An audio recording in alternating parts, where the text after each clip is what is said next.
শুনে নাই। আমি চ্যালেঞ্জ করে বলি, বাংলাদেশে আনসারুল্লাহ বাংলা টিম নামে কোন দল নাই। এটা শেখ হাসিনার তৈরি করা। আপনারা জানেন, সূরা কসাসের শুরুতে পড়বেন, কোরআন বলছে ফেরাউন সম্পর্কে আলোচনা। সেখানে বলেছে ফেরাউন কি করত, ওয়াজআলা আহলাহা শিয়া। ফেরাউন তার জাতিকে বিভিন্ন দলে দলে বিভক্ত করত। ইস্তাযইফু তাইফাতাম মিনহুম, তাদের একটা গ্রুপকে সে দুর্বল করে রাখত। শেখ হাসিনা সেই ফেরাউন, এই যুগের ফেরাউন হাসিনা বাংলাদেশের জনগণকে কেউ রাজাকার, কেউ আনসারুল্লাহ, কেউ অমুক তমুক বিভক্ত করে সে তার শাসন পাকা করতে চেয়েছিল। আপনারা জানেন, এই সর্বশেষ যে আন্দোলন, এটা কোন দলের আন্দোলন ছিল না। এটা ছিল বাংলাদেশের ইতিহাসে এমন এক আন্দোলন যেখানে হিন্দু, মুসলিম, বৌদ্ধ, খ্রিস্টান, ছাত্র, মাদ্রাসা ছাত্র, আলিয়া, কওমিয়া, ডানপন্থী, বামপন্থী কোনো ভেদাভেদ ছিল না। সব একাকার হয়ে ময়দানে অবতীর্ণ হয়েছিল। আপনারা জানেন, আমার মনে পড়েছে জেলখানায় বসে যেদিন শুনলাম হাসিনা পালিয়েছে। আলাম তারা কাইফা ফাআলা রাব্বুকা বিআসহাবিল ফিল। আল্লাহ বলছেন, আপনি কি দেখেন নাই হাতি বাহিনীর সাথে আল্লাহ কি আচরণ করেছিলেন? হাতি বাহিনী হাসিনা নামাতে চেয়েছিল, সাজওয়াজান নামিয়ে দিয়েছিল। আল্লাহ বলছেন, আলাম ইয়াজআল কাইদাহুম ফি তাদলিল। তার এই জঙ্গি জঙ্গি খেলার চক্রান্ত আল্লাহ কি ব্যর্থ করে দেন নাই? দিয়েছেন। ওয়া আরসালা আলাইহিম তায়রান আবাবিল। আল্লাহ বলছেন, আব্রাহাকে ধ্বংস করার জন্য ঝাঁকে ঝাঁকে পাখি পাঠিয়ে দিয়েছিলেন। তায়রান মানে পাখি, আবাবিল মানে ঝাঁকে ঝাঁকে। আমার দেশে বলা হয় আবাবিল পাখি। আমি তখন মনে করলাম, এই প্রাইমারি স্কুলের ছাত্র, হাই স্কুলের ছাত্র, নাবালক শিশু পর্যন্ত যখন ময়দানে ঝাঁপিয়ে পড়েছে, এটা আল্লাহ তো সেই আবাবিল পাখি চলে এসেছে। হাসিনার কোন ক্ষমতা ছিল না মোকাবেলা করার মতো। আমি ধন্যবাদ জানাই বাংলাদেশের সেনাবাহিনীকে সময় মতো পদক্ষেপ নেওয়ার জন্য, যে তারা কোন দলের আনুগত্য না করে বাংলাদেশের জনগণের পাশে দাঁড়িয়েছিল।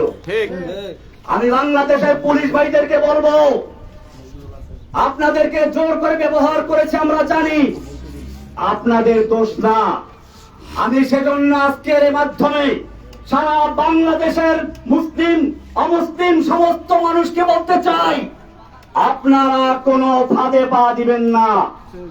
এখন বড় কঠিন মুহূর্ত চলছে। আপনারা দেখেছেন ভারতের মিডিয়ায় প্রচার হচ্ছে, বাংলাদেশে হিন্দুদের মন্দির জ্বালিয়ে দেওয়া হচ্ছে, হিন্দুর বাড়ি ঘরে আগুন লাগানো হচ্ছে, এই সমস্ত অপপ্রচার হচ্ছে। খবরদার, আমি আপনাদেরকে কঠোরভাবে বলছি, কোন হিন্দুর উপরে আক্রমণ যেন না হয়, কোন মন্দিরকে আগুন দিতে না পারে, সেজন্য আপনাদেরকে অতন্ত্র প্রহরে পাহারা দিতে হবে ইনশাআল্লাহ। ভাইয়েরা আমার, আপনারা জানেন আমরা কোন বিশৃঙ্খলা পছন্দ করি না। আমরা চাই আল্লাহর নবী যেরকম ভাবে মক্কা বিজয়ের পরে যখন তার সামনে সাহাবায়ে কেরাম 10,000 উন্মুক্ত তরবারি নিয়ে বসে আছেন, একটা ইশারা করলে সব গর্দান গুলের যায় মক্কার কাফেরদের। মক্কার কাফেররা এসে হাজির হয়েছে সামনে। আল্লাহর নবী জিজ্ঞেস করেছিলেন, ওহে মক্কার কাফেররা, তোমরাই তো সেই লোকগুলো যারা আমাকে হত্যা করার জন্য ঘেরাও করেছিলে, তোমরাই তো সেই লোকগুলো যারা আমার বিলালকে উত্তপ্ত রৌদ্রে শুয়ে রেখে নিচে আঙ্গার দিয়ে উপরে পাথর চাপা দিয়ে রেখেছিলে, তোমরাই সেই লোকগুলো যারা সুমাইয়া রাদিয়াল্লাহু তাআলা আনহাকে লজ্জাস্থানে বর্ষা দিয়ে আঘাত করে হত্যা করেছিলে, তোমরাই সেই লোকগুলো। আমি সে কথাই বলছি যা আমার ভাই ইউসুফ আলাইহিস সালাম বলেছিলেন তার ভাইদেরকে নাগালে পাওয়ার পরে। আল্লাহর নবী বললেন, লা তাসরিবা আলাইকুমুল ইয়াউম, আজকে তোমাদের বিরুদ্ধে আমাদের কোনো ক্ষোভ নাই, কোনো প্রতিশোধ নেওয়ার ইচ্ছে নেই। যাও, ইযহাবু আনতুম তালাকা, আমি তোমাদের সকলকে সমানভাবে আমভাবে ক্ষমা ঘোষণা করছি। বাংলাদেশে আন্দোলনরত ছাত্র জনতা মাদ্রাসার ছাত্র, স্কুল কলেজের ছাত্র, সাধারণ জনতা, আমি সকলের কাছে অনুরোধ করব, আল্লাহর নবীর এই মক্কা বিজয়ের ঘোষণাকে কেন্দ্র করে আমরা যেন এই বিগত দিনে যা হয়েছে সব ক্ষমা করে দিয়ে একসাথে একটা সুন্দর সমৃদ্ধ সাম্যের বাংলাদেশ করতে পারি। আমি একটা কথা না বললেই নয়, আপনারা অনেকে মনে করেন প্রচার হচ্ছে হিন্দুরা উত্তম। আমার এই জেল জীবনের আমি সর্বশেষ ঘটনা বলছি, সর্বশেষ আমি যেদিন কোর্টে যাই, একজন কারা পুলিশ টাকা আনি নাই, কোর্টে বসে উনি আরেকজনের কাছে টাকা ছিলেন, তাও নাই, শেষ পর্যন্ত নিজের পকেট থেকে টাকা খরচ করে আমাকে দুপুরে এক প্যাকেট বিরিয়ানি আর একটা 2 লিটারের পানি দিয়ে দেয়। হিন্দু প্রবীর, এটা সর্বশেষ যে কোর্টটা আমি করেছি সেই কোর্টের দিন।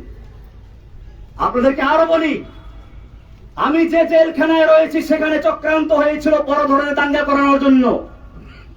আমি সকালবেলা থেকে পুরা জেলখানায় হ্যান্ড মাইক হাতে নিয়ে বলেছি, খবরদার কেউ কোনো বিশৃঙ্খলা করবেন না, বিশৃঙ্খলা করবেন না, আপনারা শান্ত থাকুন। আপনারা জানেন আমাকে রাখা হয়েছে হাই সিকিউরিটি জেলে।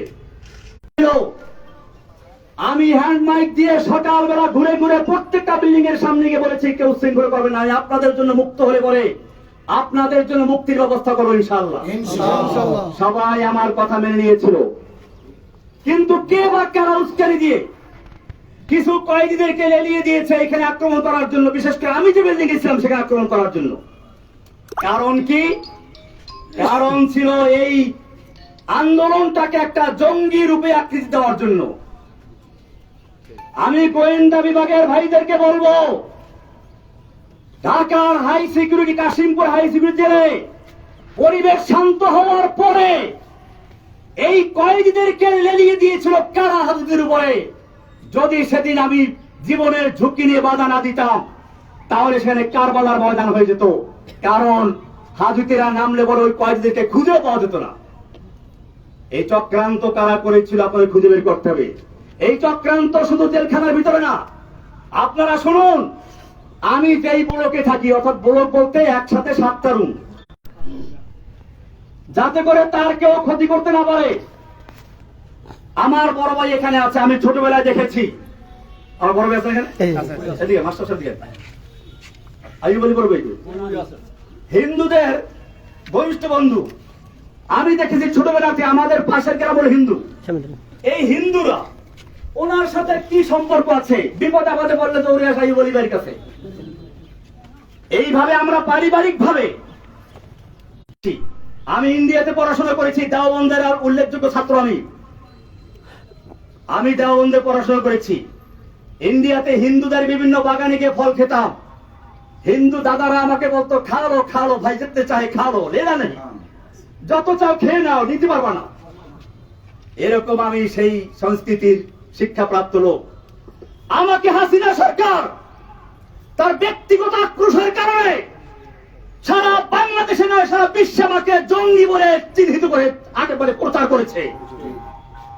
আমি আপনাদেরকে, সাংবাদিক ভাইদেরকে বলতে চাই, বাংলাদেশে আমি যখন বরগুনা এসেছিলাম, গ্রেপ্তার বরগুনাতে হয়েছিলাম, আমি বরগুনার বড় মসজিদ, কেন্দ্রীয় মসজিদ সদরঘাট, এই সদরঘাট মসজিদের খতিব ছিলাম। শুক্রবার দিন, জুমার দিন, ঈদের মতো, লোকসভা মতো বরগুনার কোন লোকে বলতে পারবে আমি কোন জঙ্গি জঙ্গি কর্মকাণ্ডের সাথে জড়িত ছিলাম? তাহলে আমাকে কেন এই পরিচয় করানো হলো? কারা করিয়েছে? আল্লাহ তারা ছাড়ে না। ইন্না বাদশা রব্বিকা লাশাদীদ। যেই অহংকারী, যেই ফিরআউন, যেই দাজ্জাল কয়েকদিন আগেও বলেছিল হাসিনা পালায় না, সে ব্যক্তি পালিয়ে গেছে। এটা আল্লাহর দেওয়া শিক্ষা। आए हसीना आए कौआ आए नानक आए जालिम जाबिर सुल्तान आए जितने जितने शैतान आए सबको हुई रुसवाई हासिल जाअल हक्कु व ज़ाक़ल बातिल इन्नल बातिला काना ज़हूक़ा। যুগে যুগে যত ফেরাউন দুনিয়ার আগমন করেছে, আল্লাহ একটু ঢিল দিয়ে দেখে কত দূর যেতে পারে। যখন তার যাওয়ার সীমানা অতিক্রম করে আল্লাহ এমন ভাবে ধরে, তখন তার পালিয়ে যাওয়ার জায়গা থাকে না। ইন্না বাদশা রাব্বিকা লাশাদীদ। নিশ্চয় আল্লাহ ধরা বড় কঠিন। ভাইয়েরা আমার, আমি অনেক কথা বলে ফেলেছি, আমার সর্বশেষ কথা এটাই, এই যে বিজয়টা হয়েছে, এই যে বাংলাদেশের স্বাধীনতা অর্জন হয়েছে নতুন করে, এই স্বাধীনতা অর্জনে যে সকল ছাত্র ভাইয়েরা, বিশেষ করে আবু সাইদ, সেই রংপুরের আবু সাইদ, যে ব্যক্তি নিজের বুকটাকে টান করে দিয়ে গুলির সামনে নিজেকে পেশ করে দিয়েছিল, আমার মনে পড়লো সেই ইংরেজ তার ইতিহাস, দারুল উলুম দেওবন্দের শাইখুল হাদিস হোসাইন আহমদ রহমতুল্লাহি আলাইহি একবার ইংরেজের বিরুদ্ধে আন্দোলনে এক ময়দানে ভাষণ দেওয়ার কথা ছিল। দিল্লি লাল কেল্লার সামনে ইংরেজ সরকার ঘোষণা করেছিল দেখা মাত্র গুলি করতে হবে। মাওলানা মাদানী রহমতুল্লাহি আলাইহি সেই ইংরেজদের সামনে গিয়ে হাজির হয়ে বলেছিলেন, मैंने सुना है कि ये सफेद कुत्तों ने ऐलान कर दिया है कि जो उनके खिलाफ नारा लगाएगा उनको गुली कर दिया जाएगा, करो गुली। যে আমি শুনেছি এই সাদা কুকুরের দল ঘোষণা করেছে যে ব্যক্তি এখানে বক্তব্য রাখবে তাকে গুলি করা হবে। আমি মাদানী হাজির হয়েছি, করো গুলি। এই বলে যখন তিনি ধিক্কার দিয়েছিলেন, সমস্ত পুলিশের হাতের রাইফেল গুলো ঝরঝর করে পড়ে গিয়েছিল। সেই ইতিহাস আর একবার পুনরুজ্জীবিত করল আবু সাইদ, ফারহান ফাইয়াজ, এরকম আরো কত তাহমিদ, আরো কত ছেলেরা। আমি সেই ছেলেদেরকে আপনাদেরকে বলি, সেই আবরার নাম বললেন না, আবরার ফাহাদ, আমি বলতে এখন আর ভয় নাই, আগে ভয় পেতাম। আবরার ফাহাদের হত্যাকারী যারা, ওরা আমার পাশে একবার ছিল, এখন তাদের 5টা ছেলে পুরো কোরআনে হাফেজ হয়েছে। আপনি দেখলে বুঝবেন না যে তারা বইটের ছাত্র, তারা এখন মাদ্রাসার ছাত্র। আমি নিজেই কয়েকদিন আগে দেখছি একজনকে দেখা করতে আসছে। আমার ভাইয়েরা, এদেশের সন্তানদের দোষ না, পুলিশের দোষ না, আওয়ামী লীগ যুবলীগ ওই ছেলেদের দোষ না, দোষ হচ্ছে কিছু লিডারদের, কিছু নেতা নেত্রীর, যারা এদেশের যুবকদেরকে, এদেশের পুলিশদেরকে, এদেশের সৈন্যদেরকে নিজেদের স্বার্থে ব্যবহার করতে বাধ্য করে। আমি আমার বাংলাদেশের তরুণ ভাইদেরকে বলবো, তোমরা জীবন দিতে শিখেছো, ইনশাআল্লাহ যে জাতি জীবন দিতে শিখে সেই জাতিকে কেউ দাবিয়ে রাখতে পারে না। সব গুরিজা হো গিয়া আখির, सब गुरीजा हो गया आखिर, जलवाए खुर्शीद से ई चमन मामूर होगा नगमाए तौहीद से।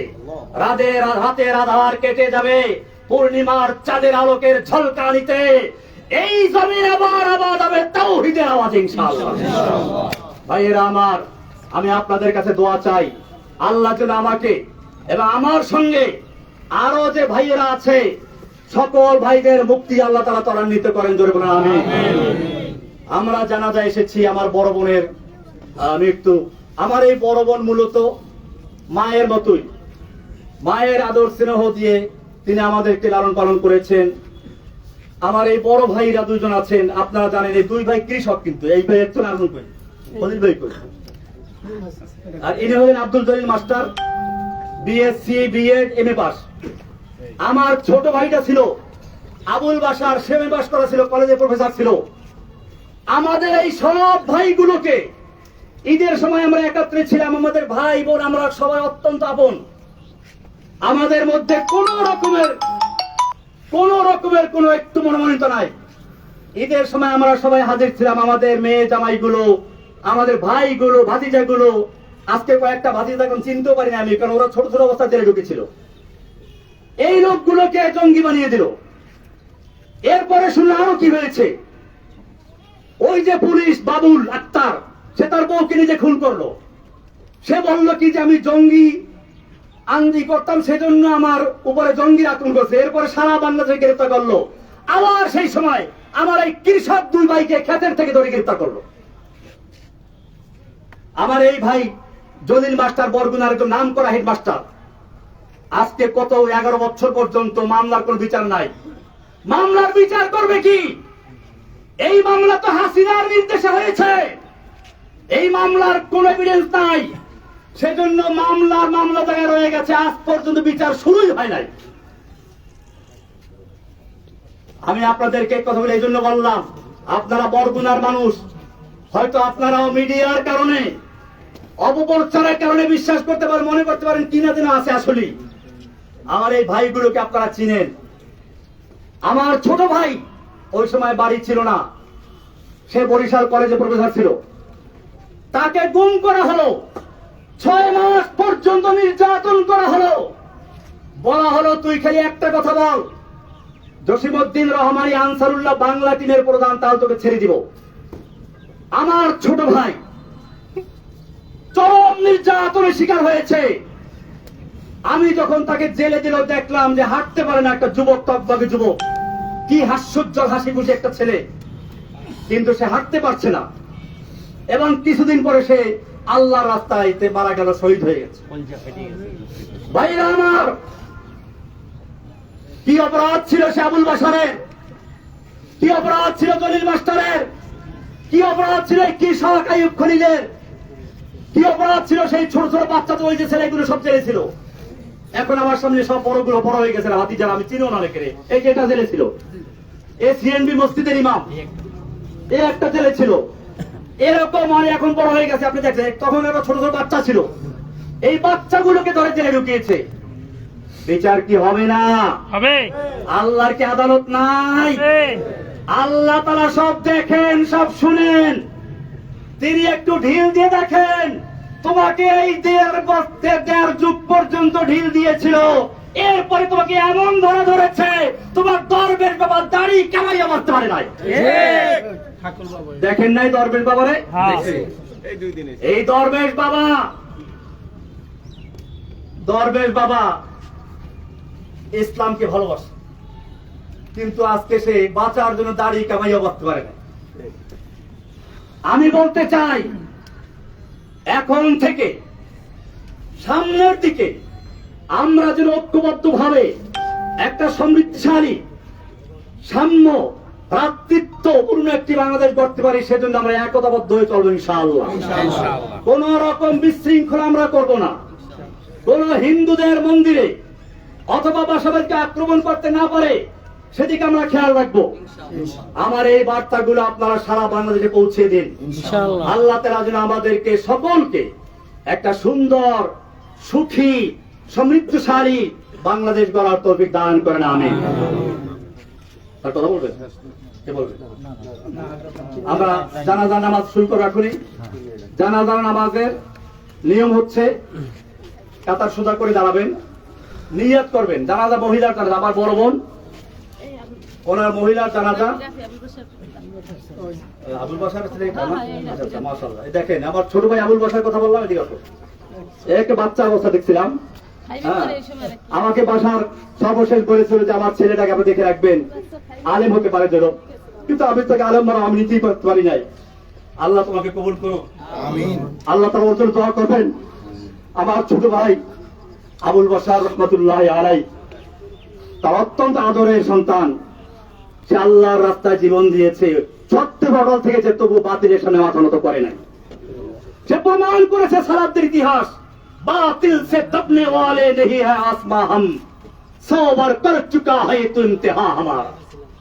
বাতিলের সামনে মাথা নত করতে পারি না।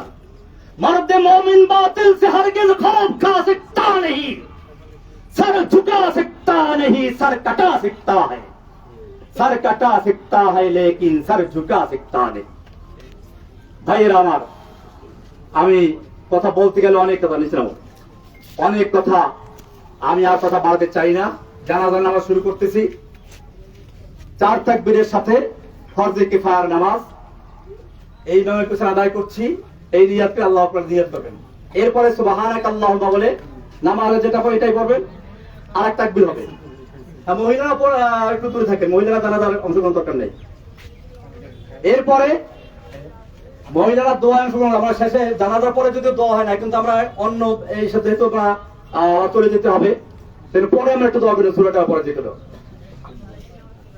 আর এরপরে দ্বিতীয় তাকবীরের পরে যারা জানাজার দোয়া আছে দোয়া পড়তে পারেন পড়বেন, না পড়তে পারলে আপনার সূরা ফাতিহা পড়বেন। সূরা ফাতিহা পড়ার কথা বেশি আছে হাদিসে, বুখারী হাদিসে বলা আছে আল্লাহ রাসূল সূরা ফাতিহা পড়তেন। কাজী সানা পড়ার পরে সূরা ফাতিহা পড়বেন। এরপরে দুরূদ শরীফ পড়ে চতুর্থ তাকবীর হবে। জানাজার পরে আর কোনো মোনাজাত হয় না। তো আমরা এখনই জানাজা শুরু করব, সবাই কাতার সোজা করে নিন।